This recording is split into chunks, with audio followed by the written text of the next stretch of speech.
Quem pode me ouvir? Meu som tá legal aí?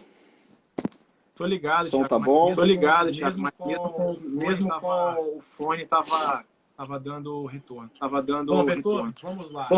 Vamos lá. Atrasar mais essa live.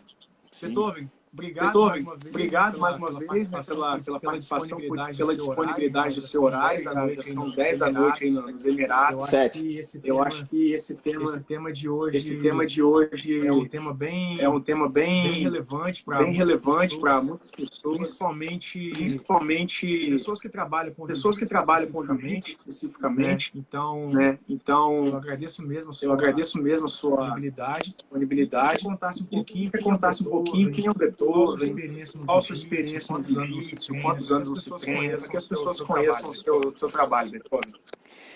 Vamos lá, galera. Muito boa tarde a todos aí que estão participando e que vão ver essa live aí depois gravada lá no canal do YouTube do Daniel. Né? É um prazer estar falando aí com o Daniel, batendo esse papo. É uma honra receber esse convite seu. Né? Bom, eu sou o Beethoven Pereira, brasileiro de Vila Velha, Espírito Santo, capixaba. Né, morei muito tempo em Aracruz, mas... Opa, deu ruim agora. Opa, deu ruim aqui. Opa, tá ouvindo? Tô ouvindo. Oi. Tô ouvindo bem. Ok. Tô ouvindo bem. Bom, comecei a treinar jiu-jitsu em 1999, acredito eu, ainda em Vila Velha.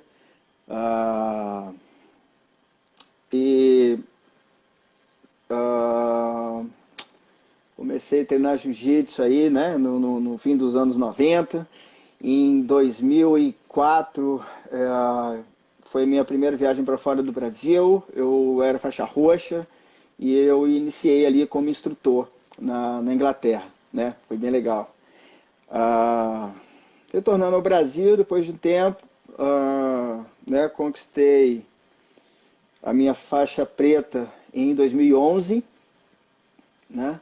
Então tenho aí 9 anos de faixa preta e sou graduando em educação física, né? Me interrompi por muitos anos, eu ter feito 5 faculdades já, mas voltei, estou estudando, em breve eu me formo. É isso, brasileiro, casado, pai de 2 filhos, instrutor de Muay Thai também, do grande mestre Daniel Mendes. Muito importante isso. E isso aí. E atualmente morando em Abu Dhabi. Conta um pouquinho, Beethoven. Eu tenho várias perguntas aqui. Como surgiu o interesse seu pelo esporte, Beethoven? Você disse que começou a treinar nos anos 90. Como surgiu o seu interesse, na verdade, para ensinar o jiu-jitsu, Muay Thai, se dedicar na educação física? Bacana. Então, né, em 2003, na verdade, eu saí do Brasil, né, fui para a Europa. Minha primeira experiência fora do Brasil, né? Era faixa roxa. Eu estava em Portugal e fui para a Inglaterra, né? Chegou na Inglaterra, tive a oportunidade, né? Recebi convite para poder dar aula de uma forma informal, entendeu? Então eu falei assim, mas eu não sou faixa preta, mas enfim, né? Naquela época, bom, há mais de 15 anos atrás, não haviam muitos marrons e pretas, né? Na verdade, dependendo do lugar, por exemplo, na Europa, poucos roxos, poucos praticantes de jiu-jitsu, entendeu? Então, eu recebi esse convite, né? De um amigo, pô, me senti honrado, falei, tudo bem, então, vou tentar te ensinar um pouco do que eu sei, né? E aí fui tomando gosto, vi que era muito legal ensinar, entendeu? Então, quando eu tive a oportunidade, né, voltando para o Brasil, eu me dediquei mais a treinar com o intuito não de usar aquilo em competições, participei de competições, né? Tive essa experiência, eu acho válido todos terem, né? A experiência na competição é importante, ainda que o instrutor não queira ser um, um competidor, mas que ele vivencie aquele momento. Vai ser importante para ele na carreira de professor. Então eu comecei a treinar voltado aos detalhes, a como explicar, né, como que a pessoa queria receber aquela informação, entendeu? E pronto, comecei a prestar atenção nos professores nessa forma, sabe, de como ensinar e tal. Então, pronto, desde muito tempo assim que eu sempre gostei disso, fui me espelhando, né, e alguns treinadores, e uma das coisas que eu havia aprendido, assim, não com o esporte, né, mas em outro mercado profissional, é que nada se cria, tudo se copia, né? Só que assim, eu posso pegar o que um treinador faz de muito bom e falar assim, caraca, cara, esse cara fez isso, poxa, de uma forma maravilhosa. Só que, poxa, acho que se ele, né, se ele talvez desse ênfase nisso, ou mudasse isso aqui, né, ou não falasse dessa forma, né, usasse talvez uma forma mais positiva nesse momento, e talvez deixasse negativo, enfim, copiar aquilo que era bom, tentar fazer o que eu achava que talvez poderia ser melhor para quem queria receber aquilo, e aí readaptar as coisas, né? E aí fui criando esse gosto aí por ser treinador. E conforme eu fui, como comecei novo, né, digamos assim, não de idade, mas ainda na roxa e tal, então eu tive muitos alunos e era muito gratificante, né? Por exemplo, os competidores iam para as competições e ganhavam medalhas, né? E o meu retorno como treinador, a minha conquista era assim, era ver uma mudança em um aluno, sabe? Uma mudança. Caramba, como isso mudou a vida dele? Como isso mudou a forma dele de pensar, de agir fisicamente, intelectualmente, entendeu? Socialmente e tal. Então, pô, isso foi me dando mais prazer em querer realmente ser um treinador. E aí, então, né, eu tinha dizem que esportistas não trabalham, né? O esporte também não trabalha, antigamente talvez era assim. Então assim, eu trabalhava, entendeu? Eu trabalhava e dava aula depois do expediente, né? Depois à noite. E aí então eu falei assim, cara, quer saber? Eu não vou mais trabalhar, não. Não vou mais trabalhar. Eu fazia outros cursos, né? Curso técnico, essas coisas, concluí, falei assim, não, agora eu vou estudar educação física e vou sair dos outros trabalhos e vou me dedicar somente aos trabalhos de esporte. E aí pronto, aí eu mergulhei mesmo de cabeça aí nessa profissão, né, de instrutor. Legal, Beethoven. Muito bacana. Muito bacana. Muito legal esse depoimento. A Tássia fez um comentário muito interessante aqui. É pura verdade. É pura verdade. Ela disse assim, as pessoas podem achar que é simples e automático esse interesse por ensinar a modalidade que você pratica. Mas não é. Mas não é. Ela relatou. E ela relatou. Eu sou faixa preta em karatê e nunca gostei de dar aula disso. Ela relatou realmente. Ela fez uma observação muito bacana. Eu vejo 2 pontos aí, né, nisso que ela comentou. Uma é que muitas vezes o praticante, né, da modalidade, ele tem um dom. Acredito que todos têm um dom para alguma coisa. Pessoas grandiosamente abençoadas têm mais de um dom ou vários, né? Mas todo mundo tem algum dom. Então o dom daquele cara no esporte, sabe, é para executar, né? Para ir lá e pegar aquilo que ele aprendeu e executar. E talvez ele faz aquilo, ele executa aquilo muito bem, mas na hora talvez dele mostrar ali, né, dele descrever aquilo para alguém, para a pessoa fazer talvez tão bem quanto ele, absorver tão bem quanto ele, talvez ele não consegue fazer aquilo. Entendeu? Ele não consegue transferir a informação, entendeu? Ele consegue executar, ele não consegue transferir, né? Então tem assim, às vezes a questão do dom e às vezes a questão também do não gostar. Tipo assim, né? Cara, eu conheço, né, pessoas assim, nossa, cara, eu até sei, mas fala você para aquele cara, sabe, a pessoa que não tem paciência, ou aquele cara é chato, eu quero falar com ele. Pessoas com perfis Assim, diferentes, né? Com certeza. né? Com certeza. Beethoven, quando você se mudou para os Emirados Árabes, você sentiu algum choque cultural, você já conseguiu ter essa percepção, você e a sua família, como que foi esse aspecto? Desculpa. Cara, eu ainda estou me adaptando, entendeu? E, né, conversando com alguns amigos aqui que já estão aqui há muitos anos e tal, e que talvez a adaptação é aceitar a não adaptação, talvez, entendeu? As coisas são diferentes e vão ser, talvez, né, melhoram um pouco, modificam um pouco, mas é assim que é e é assim que vai ser, né? Ou a questão, por exemplo, de homens e mulheres, né, muitas vezes não dividem o mesmo lugar, né? Tem a forma com que você talvez deve cumprimentar tanto os homens com as mulheres, então né, de uma forma talvez bem especial, né, e cuidadosa. Né? Eu já paguei alguns micos assim, né? Conta pra gente então, que isso é muito interessante. Torne público os seus micos. Então, eu peguei um bus, né? Já estava meio perdido, não sabia como pegar o bus e não sei o quê. Aí peguei o bus, o ônibus, né? Aí, ok, aí o motorista sempre fica na frente, né? No ônibus. Aí eu peguei e pedi lá a informação, não sei o quê, esse bus passa em tal lugar assim, assim, assim. Aí ele falou lá, e como é que era o nome do lugar? E como é que era o nome do lugar? Fala pra gente. Em Abu Dhabi mesmo. Okay. Era em Abu Dhabi mesmo. Era, né, entre as cidadezinhas aqui. E aí então, eu peguei, né, recebi a informação ali e sentei, logo ali à frente. Aí ele não saiu com o ônibus, sabe?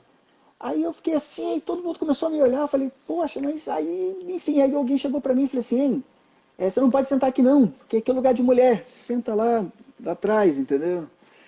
Eu não poderia ter entrado ali, porque entrar na frente é para as mulheres, entendeu? Os homens entram nas outras portas, na porta do meio e na porta de trás.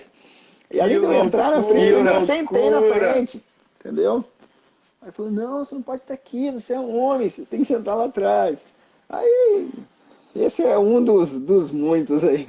Caraca, Beethoven. História engraçada, bacana. Isso é muito bom, você já deu a dica pra mim de qual foi de pegar um ônibus, eu não vou entrar pela frente.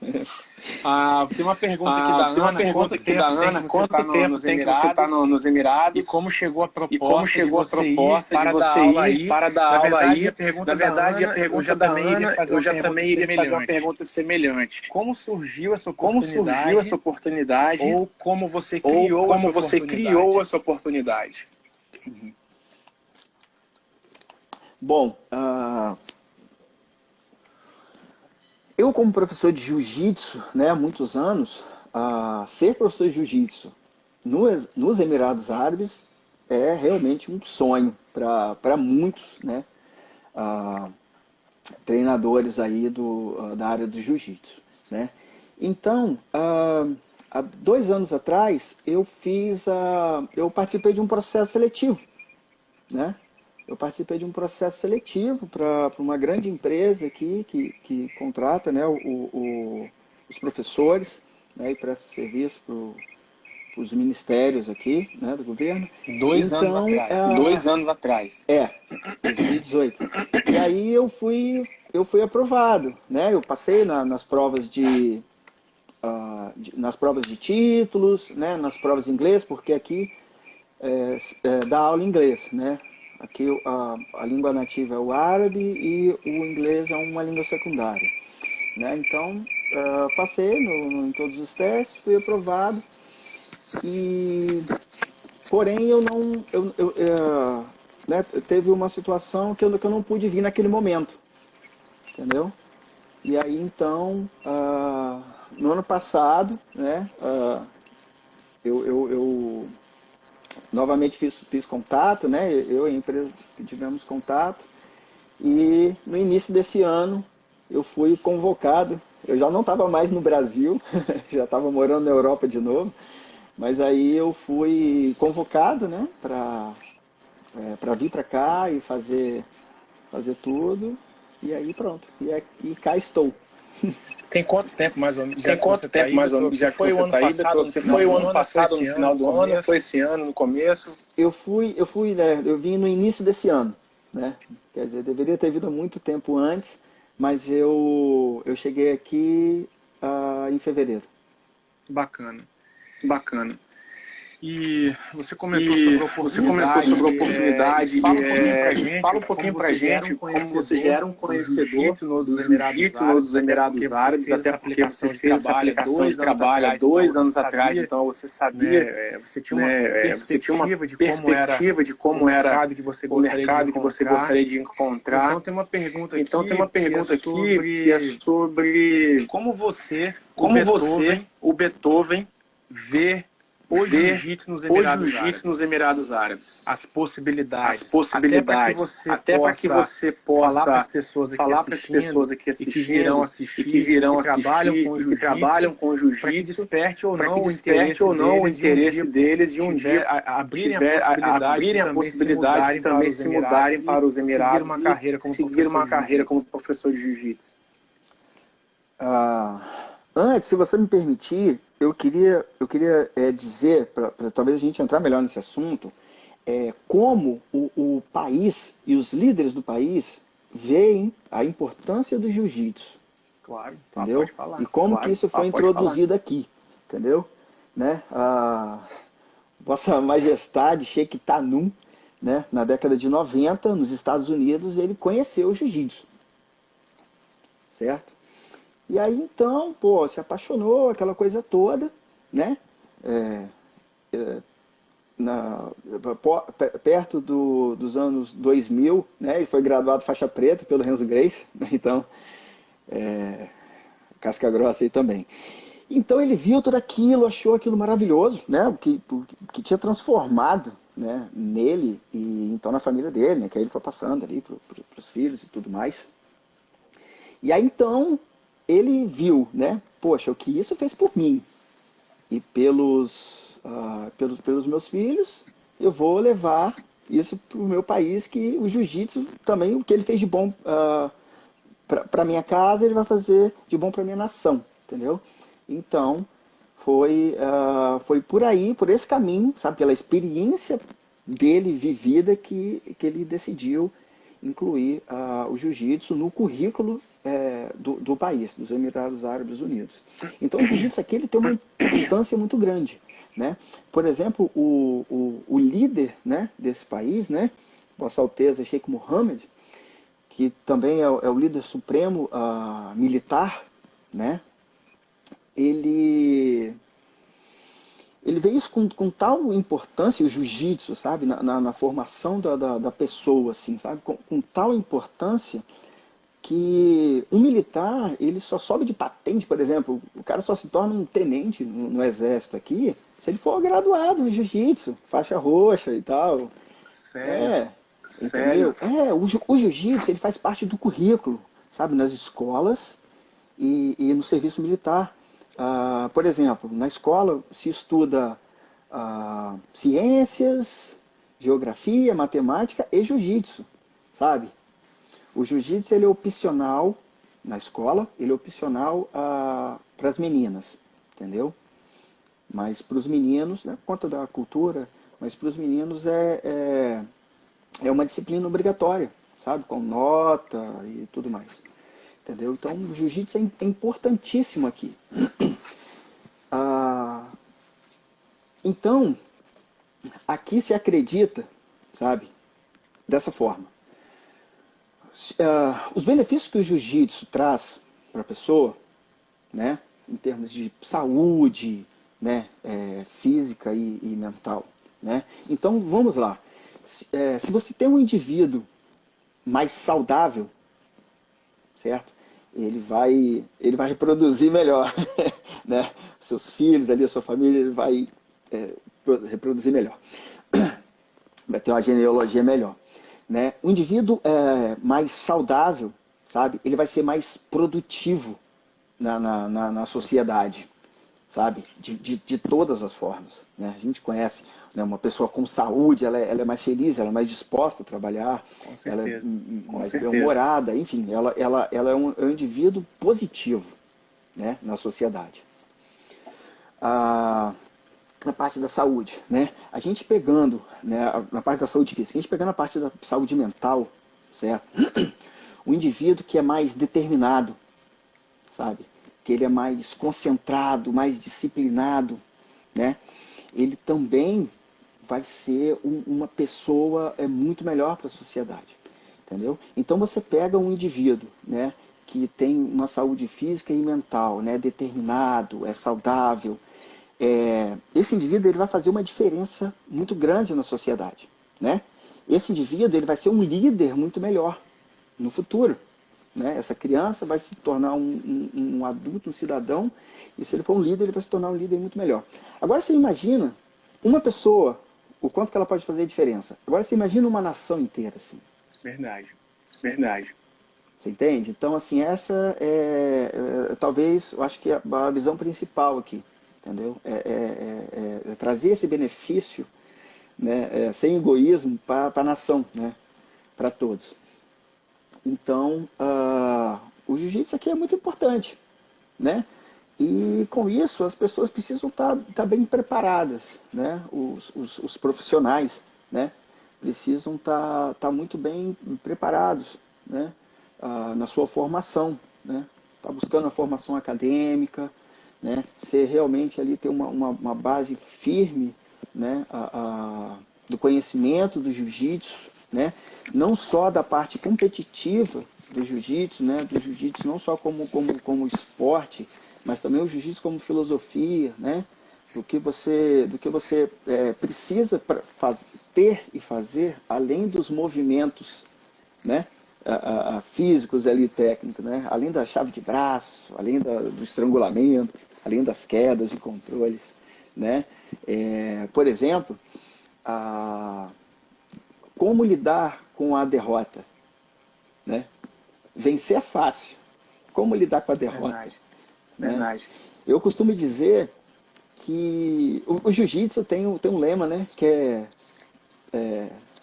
nunca desiste, né? Apaga, mas não bate. Esse apaga, mas não bate quer dizer o seguinte: meu irmão, eu vou morrer, mas eu não vou desistir. Entendeu? Então é assim. Isso quer dizer o quê? Que quando o indivíduo, ele talvez tiver uma derrota em alguma coisa, eu penso dessa forma, né? E eu ensinei dessa forma para muitos dos meus alunos, que ainda não acabou. Você vai continuar buscando a derrota no jiu-jitsu, não é o fim, entendeu? Quando você é derrotado ou você, né, tem uma derrota em alguma situação, você é derrotado numa competição, você tem, né, uma derrota, um fracasso em alguma das suas atividades, você vai estar buscando vencer tudo aquilo que a derrota te traz, vencer a derrota, né? Que é o quê? O desânimo, de repente a vontade de desistir, né? A tristeza, enfim, tudo aquilo que a derrota traz de positivo. Você não perde os seus méritos, né? Quando você talvez não atinge um objetivo em determinado momento. Continue buscando, continue treinando, continue se dedicando a conquistar aquela vitória ali. Bacana seu relato, Beto Gattassi até comentou sobre a educação física. Eu acredito que ela esteja perguntando como é o cenário da educação física nos Emirados Árabes. Você já tem informação sobre isso, você conseguiu já se inteirar sobre como é o cenário da educação física no país, se é uma profissão regulamentada, se é obrigatório fazer uma faculdade. Mudando um pouquinho só do assunto específico do jiu-jitsu, porque tem mais uma pergunta aqui da galera. Como essa questão da educação física? Sim, tem sim. Esse profissional, então a gente consegue ver com essa questão do jiu-jitsu, que é um esporte que foi incluído no currículo nacional, entendeu? A gente vê a importância, né, do esporte aqui. Então, a formação acadêmica, tal, isso é muito importante também, entendeu?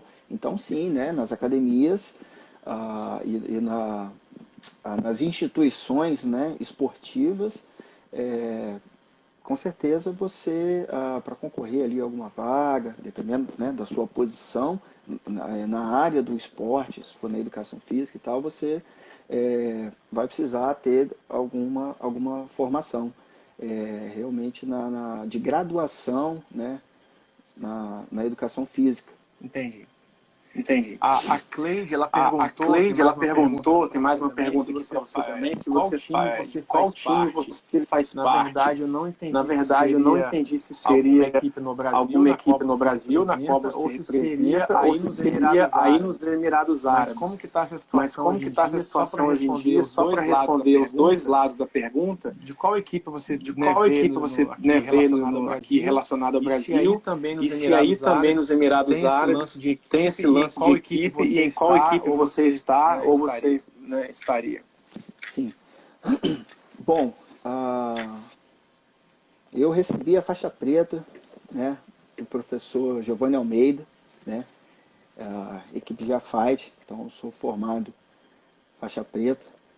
Na verdade, na época, foi pela Tim Nogueira, porque estava na transição ali, mas né, você lembra daquele momento ali, né? Enfim, e pronto, mas eu sou faixa preta aí do professor Giovanni Almeida. No momento, né, eu trabalho numa empresa de jiu-jitsu, entendeu? Então eu acredito que eu deva defender essa bandeira, entendeu?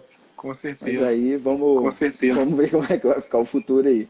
Legal, Beethoven. Conta um pouquinho pra gente como se dá a diferenciação e a separação de homens e mulheres treinando jiu-jitsu nos Emirados Árabes, tanto para adultos, tá? E também se há diferença relacionada a crianças na escola. Sim. Então, a começar, que é assim, o jiu-jitsu, né, ele está incluído no currículo escolar, certo? Então, toda escola pública tem jiu-jitsu, entendeu? Toda escola que aqui dos Emirados Árabes, que temos também escolas estrangeiras. A criança compra o próprio kimono ou o Estado oferece, a escola oferece? Sim. Então, assim, deixa eu só pegar essa parte da escola. Então, assim, porque tem escolas, por exemplo, escolas canadense, inglesa, enfim, né? Então, assim, o que é obrigatório jiu-jitsu são nas escolas nacionais, entende? Ok. Então tem escola de menina e tem escola de menina. Então, a princípio, já começa assim, que meninos e meninas não estudam juntos, né? Nenhuma modalidade. São escolas diferentes, entendeu? Menino vai para a escola de menino e menino vai para a escola de menino. Não é salas, são escolas realmente, são outros locais, entendeu? Então, assim, a princípio aí já nunca vai ter, né? Meninos e meninas em turmas juntos, né? Na competição, então eles buscam sempre estar tendo essa separação, né? Não ter esse momento de menino e menina treinar junto. Nas competições tem o dia dos meninos lutarem e tem o dia das meninas lutarem, né? Então também nos campeonatos também tem isso aí, né? Então não tem, por exemplo, eu só dou aula para menino, né? E as meninas só têm aula com professoras meninas. Caramba. Uma coisa legal que eu acho, passa para mim depois. Vamos divulgar aqui nas redes sociais também. Essa empresa de jiu-jitsu, eu não sei se pode, eu acredito que possa. Passa para mim essa informação que eu vou divulgar para a galera. Quem sabe no futuro tem pessoas também que se interessem em ir, por exemplo, para os Emirados Árabes, né? O mais interessante das minhas lives, eu quero propagar o conhecimento para o maior número de pessoas possível. Então, talvez uma informação dessa pode mudar a vida e rumo de uma pessoa. Quando depois você passa para mim essa informação, eu quero disponibilizar para a galera toda. Claro. Rapidinho. E a empresa, no caso, ela fornece para os alunos os kimonos também. Entendi. Elas dão, cada aluno do kimono, né? Tem uma pergunta aqui para você, Tem uma pergunta aqui para você, Beethoven, da galera aqui Hoffman, também, do Hoffman, se você já deu aula particular para algum sheik, com alguma pessoa importante aí, da alta sociedade. Ainda não. Ainda não. Mas quem sabe, né, cara? Assim, vamos lá. Eu acredito que todos são importantes, né? Muitas vezes ali a gente pode estar dando aula para alguém que, digamos assim, não tem uma posição importante na sociedade. Perante a Mas sociedade, perante a sociedade, com certeza. Mas é um grande homem, né? Ou aqui, Com eu no caso certeza. só você, professor de grandes homens, nunca de grandes mulheres. Mas é isso. Mas enfim, em termos assim, né, de ser uma autoridade, alguma coisa, eu tenho esse, sei lá, eu tenho essa vontade. Bom, se um dia eu tiver a oportunidade, eu vou ter prazer, mas até o momento, aqui não. Aqui eu nunca, aqui no Emirados Árabes eu nunca tenho ninguém Show de bola. importante, não. Show de bola. Muito bem respondido, galera. Vamos também usar as interrogações aqui embaixo para fazer as perguntas, porque eu consigo colocar as perguntas disponíveis para todo mundo, beleza? Tem uma pergunta para você, você pode olhar na sua tela, Beethoven.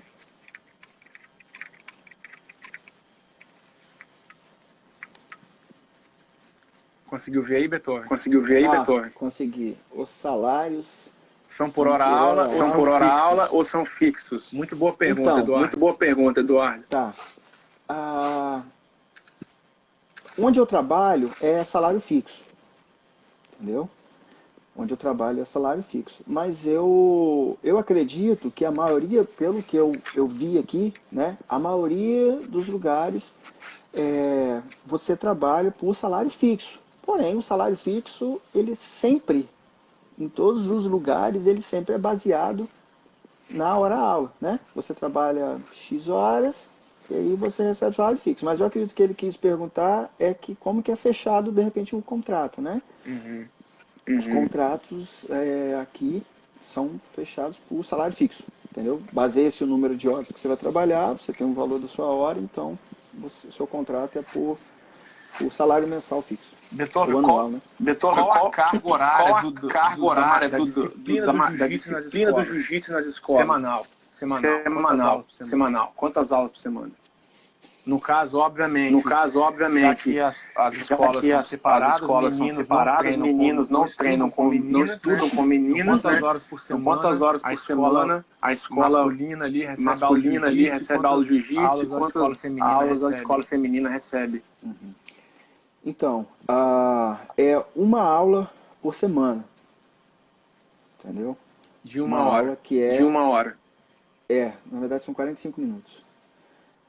Uma aula na parte curricular. Depois do horário, né, tem uma aula extra, que essa não é obrigatória, entendeu? Todos podem se inscrever, né? Que é um after school class, né? Uma aula extra, né? Que é dada ali também na escola. Os alunos também podem se inscrever. E depois também tem nos clubes, né? Como seria no Brasil, por exemplo, né? Eu que sou de Espírito Santo, né? Na Desportiva, no Rio Branco, aí também lá tem as aulas de jiu-jitsu que o aluno também pode se inscrever. No clube, né? E na aula extra, após a escola, ali a ênfase é a parte esportiva e competitiva, né? Claro, a gente está fazendo, né, uma coisa extra, né? Mas durante as aulas é abordado todo o jiu-jitsu, não só o técnico, né, quanto também, né, os fundamentos do jiu-jitsu, os ideais, né? Tudo isso. Entendi. Tem uma outra pergunta da Ana aqui. Em qual parte você trabalha especificamente aí nos Emirados? E se é em alguma escola, você já disse que é em escola, ou se também você trabalha em alguma base militar. Como que é essa diversificação aí de áreas de trabalho para o profissional do jiu-jitsu nos Emirados Árabes? Bases militares, escolas, clubes. Sim. Então, eu trabalho com uma empresa, né? Essa empresa que presta o serviço para o governo que fornece os professores, certo? Né? Tanto o serviço militar no Exército, quanto na polícia, e assim também como, né, na escola, para o Ministério da Educação. Então eu trabalho para essa empresa. Eu sou professor de escola, né, e leciono numa escola de ensino médio. Porém, em Abu Dhabi, né, que é a capital do país. Porém, eu trabalho para a empresa, certo? Para onde a empresa... Eu já posso considerar, então, que quando eu for em Abu Dhabi, eu tenho casa para ficar, né? Por enquanto ainda não, entendeu? Por enquanto ainda não. Depois dessa pandemia aí que eu vou ter um lugar melhor para te acomodar, entendeu? Beleza. Enquanto você não queria vir, você vai querer ficar aqui onde que eu... Tá muito apertadinho, entendeu? Tem que ser um lugar mais espaçoso. Mas então, você estava falando das bases, das escolas. E assim, por exemplo, no meu caso, eu vou, né, eu estou disposto a servir. Então, para onde a empresa precisar do meu trabalho, eu vou estar lá disponível, entendeu? Mas tem sim o serviço militar, né, os professores, os coaches, né, que dão aula no Exército, os coaches que dão aula na Guarda Nacional, na Polícia e nas escolas, né, o que seria de ensino, todas as escolas, né, de ensino, ensino fundamental, médio e técnico. Entendi. Tem mais uma pergunta. Tem mais uma pergunta aqui. Beethoven interagindo. Vamos abrir aqui a pergunta. Tem uma pergunta aqui, Beethoven. Joguei na tela aí. Onde ele já morou na Europa. Beleza. Então, eu já morei em Portugal, Inglaterra e Bélgica. Por um curto tempo também. Bacana. Falando em jiu-jitsu, já que nós temos jiu-jitsu, temos a participação aqui do grande mestre Silvio Bering aqui na live. Mandou um alô aí, grande abraço. Referência do jiu-jitsu mundial. Eu não consigo ver quem está aqui, pô. Você não aparece para mim aqui. Você já disse, na verdade, como foi criado o projeto da disciplina do jiu-jitsu nas escolas. Né? E a partir desse momento, você já está nos Estados Unidos, nos Emirados Árabes, assim como eu estou há algum tempo nos Estados Unidos. Eu já tenho propriedade aqui para incentivar pessoas a virem, para não incentivar pessoas a vir, porque elas vão enfrentar X dificuldades. Você nos Emirados, hoje, para as pessoas que trabalham com jiu-jitsu, você já se sente com propriedade para falar. É um lugar que vale a pena vocês investirem, vocês aplicarem para os trabalhos, assim como você aplicou, porque é um lugar promissor para o jiu-jitsu, então eu realmente posso dizer que eu incentivo as pessoas a virem. Você sente essa propriedade para incentivar as pessoas. Até agora você enxergou mais coisas positivas comparado às dificuldades, como essa questão. Sim, então, nós temos a diferença cultural, não é? Nós temos a diferença climática. Né? Por exemplo, há pouco tempo aqui era inverno, agora nós estamos na primavera, entendeu? A gente estava no inverno, então eu estava andando assim na rua, estava 24 graus e eu estava super suado, entendeu? E era inverno, seria assim a época mais fria do ano, entendeu? Né? Agora a gente está na primavera e, enfim, aqui é muito quente, aqui é o deserto, entendeu? Clima árido, é muito quente. Né? Então tem essa diferença climática. Né? Nós temos a diferença cultural extremamente diferente, né? Dos ocidentais, né? do Brasil, da Europa, é muitíssimo diferente. Né? Por isso que tem algumas comunidades assim, né? Mais de europeus, que aí o restante do mundo que tem essa direção assim, né, se adapta melhor, entendeu? Porém, é um país muito promissor financeiramente, de recursos, né? Apesar de isso aqui ser o deserto, se você for ver o que era esse país há 10 anos atrás, que você vê hoje, né? Tanto é que o país mesmo tem 30 e poucos anos. Uau. Entendeu? Uau. Então assim, é uma coisa que as coisas aqui acontecem muito rápido, né? Eles investem muito em tecnologia, né?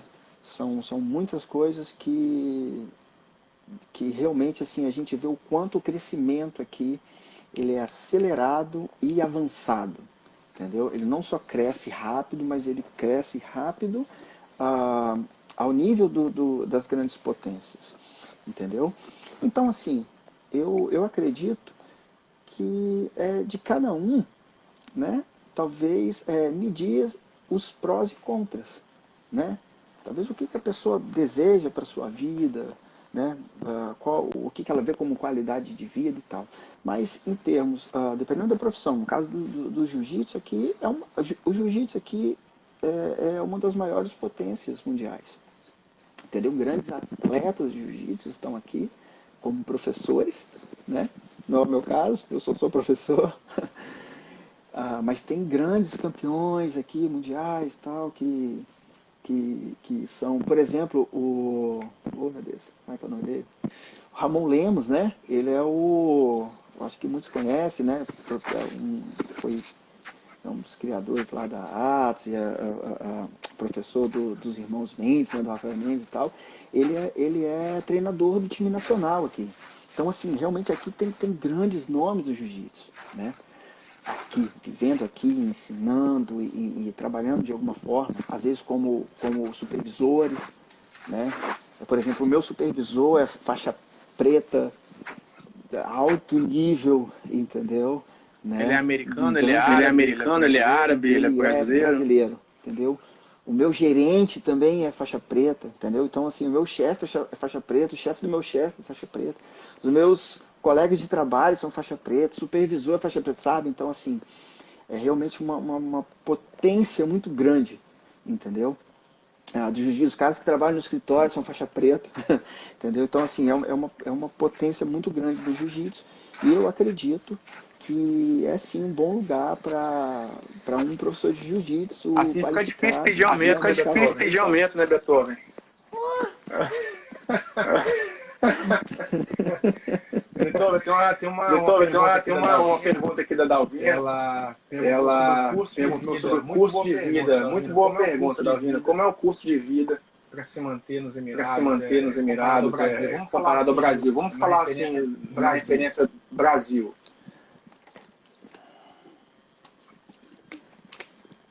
Assim, a moeda aqui, ela não é como o dólar e como o euro, que tem uma diferença muito grande da moeda no Brasil, entendeu? A moeda aqui chama dirham e os valores são semelhantes aos valores do Brasil, entendeu?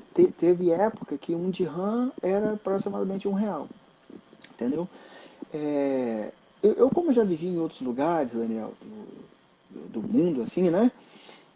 Eu já percebi que sempre que as pessoas falam assim de o custo de vida é alto, quando você vai classificar ali, entendeu? A gente sempre percebe que sempre o topo da lista é o imóvel, né? A moradia, entendeu? E se você for ver as outras coisas, de repente assim nem é tão caro, né? E é comparado a um lugar ou a outro, né? A alimentação, entendeu? Por exemplo. Então, assim, o custo de vida sim é alto, entendeu? Acaba ficando alto por conta, principalmente, da moradia, do custo com moradia. Mas, por exemplo, os valores aqui não são muito longe dos do Brasil, não, entendeu? Mas, por exemplo, moradia é muito caro, muitíssimo caro. É isso que talvez assim agrega maior valor no aumento da média do custo de vida. Entendeu? Então, assim, o custo de vida é alto, porém também a pessoa tem uma compensação salarial para isso. Entendeu? Entendi. Tem uma outra pergunta que também para você, a galera está interagindo bem. Como está a situação do coronavírus? Né? E se vocês estão podendo treinar, acredito que não, né? Mas como está esse cenário em Abu Dhabi? muito interessante essa pergunta aí. Não sei quem foi que fez aí. Foi a Cleide. Cleide underline Anuska. Então, Cleide, aqui é o seguinte.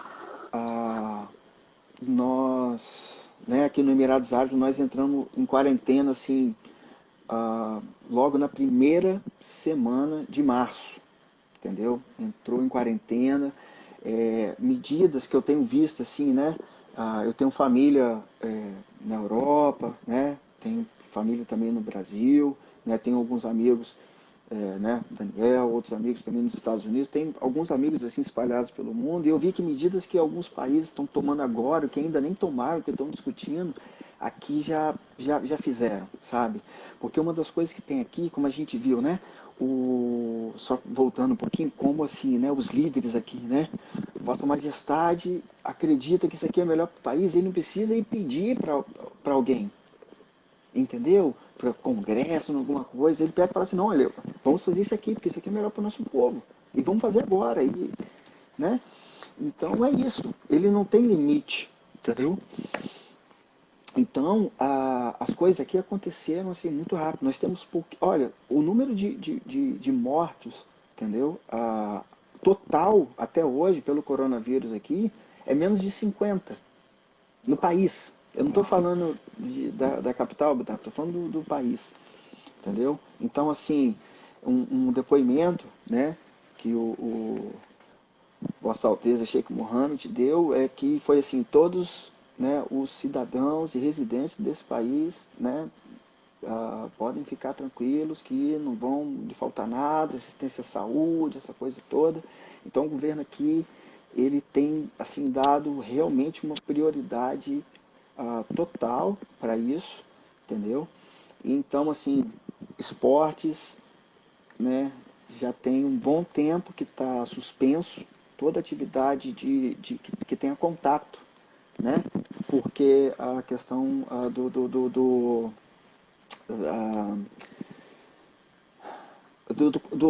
da proximidade social, né? Da proximidade mesmo, do contato social. Então, quer dizer, não pode, né? De 8 da noite às 6 da manhã é proibido sair, né? De casa, a não ser com uma autorização especial do governo, entendeu? Isso tudo buscando uma melhor velocidade, né, na contenção aí realmente dessa doença. E tem feito um bom trabalho, muitos recuperados, uma porcentagem muito grande de recuperados e uma porcentagem muito pequena de mortos, né, como eu relatei aí, menos de 50 em todo o país. Muito boa pergunta da Cleide. Muito bem respondido, Beethoven. A gente está quase já no final da nossa live. Vou fazer mais 3 perguntas para você, que a galera está interagindo bem. Tem mais perguntas aqui dentro. E a gente finaliza a live já, tá bom? Então vamos responder bem diretamente. Uma das perguntas foi do Bruno. Ele perguntou onde você encontrou o jiu-jitsu na Bélgica e onde você deu aula. Eu encontrei o jiu-jitsu na Bélgica, cara, conversando com alguns amigos, aí quando eu ainda estava em Portugal, entendeu?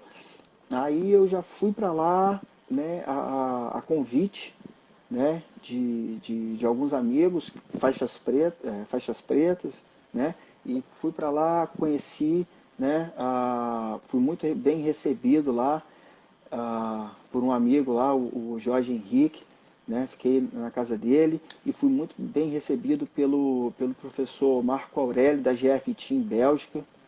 Marcão, osso, estamos juntos aí. E GF Team, muito bacana. Tive um amigo faixa branca que me deu tudo, até trabalho. Fiquei na casa dele. Entendeu?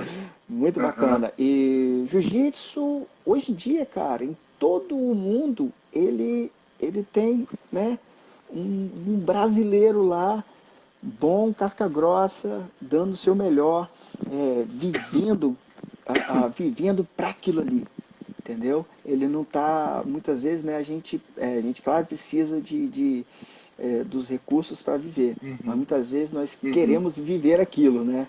Então, assim, de ser um bom treinador, não só de jiu-jitsu, né? Muay Thai, qualquer modalidade esportiva, muitas vezes a pessoa tem aquele desejo de de dar o melhor. Então o jiu-jitsu ele tem uma alta qualidade aí em vários lugares. Bacana, Beethoven. Bacana, Beethoven. Vou te fazer só mais duas perguntas que a galera tá mandando, beleza? Pra gente finalizar a live. O Bruno Gomes, grande Bruno. Ele tá perguntando, ele tá mandando um abraço pra você, um abraço meu camarada. Eles estão indo passar um período em Bagdá, mais preciso em Al-Mansur. em Al-Mansur. Acho que é isso, né, o nome da cidade. Você teria alguma dica para me dar?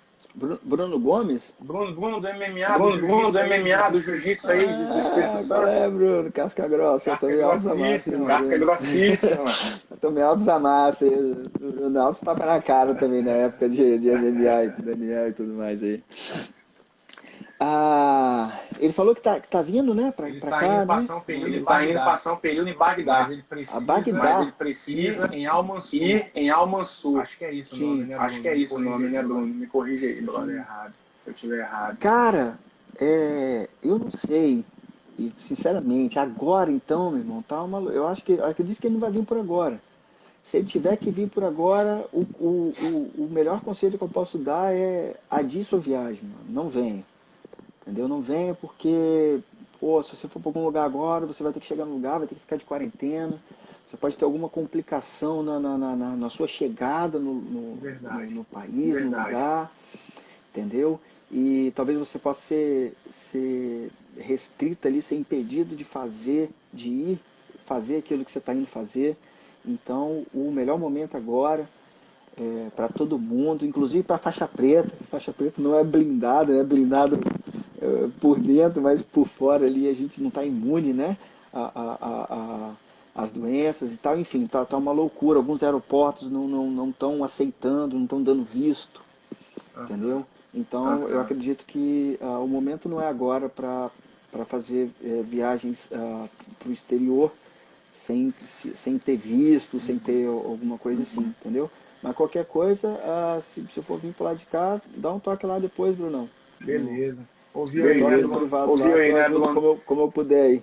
Beleza, Beethoven. Eu teria mais perguntas aqui, tem algumas perguntas na caixa de perguntas, mas infelizmente o tempo é limitado. Eu queria agradecer a participação da galera, as perguntas. Queria agradecer a sua participação, Beethoven. Tenho certeza que as informações foram riquíssimas e pode agregar e pode transformar a vida de muitas pessoas que virão assistir essa live ou que estiveram aqui com a gente. Obrigado mesmo, Beethoven, todo mundo que participou. Pelas orientações e pela motivação que você passou para todas as pessoas da live. Galera, queria dar um depoimento aqui que eu só participei dessa live porque o Daniel me prometeu que ia me dar um grau, entendeu? Ele falou que participando da live lá nos Estados Unidos ele ia me dar um grau para eu poder ficar aí graduado igual o Eric Silva, defendente, John, tá brincadeira.